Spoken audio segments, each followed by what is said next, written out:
The shit had hit the fan for sci-fi enthusiasts when they announced Dune, the prequel to one of our favorite movies, and it was a must-play. Of course the PC version was the best, but when it came out it didn't have all the animation that the future updates had. The Sega CD was lucky enough to have all the animation, cutscenes, music, and voiceovers the game had to offer. It's a point-and-click adventure, which you'd probably imagine being extremely difficult to navigate and explore the world without a mouse and keyboard. But surprisingly, the setup and Sega controls worked out nicely.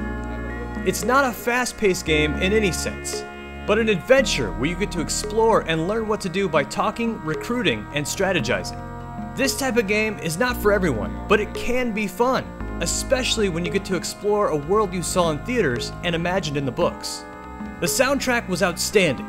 The only letdown is that there are only so many songs. I assume that's because the voiceover tracks took a ton of space. Every line spoken by the characters had been voiced over in the game, so there's no need to read anything. This was no small feat coming from the Sega CD. The character design attempted to follow the movie closely, as well as the intro, which has the actors from the movie in scenes that start you off in the adventure. For those of you that are probably thinking about the more popular Dune 2, this game was one of the driving forces that inspired that RTS. This was definitely a cool game, and if you love Dune, it's a must find. The soundtrack, voiceovers, and decent control in the Genesis make this game sound awesome, but compared to similar games nowadays, the concept and gameplay are seriously dated.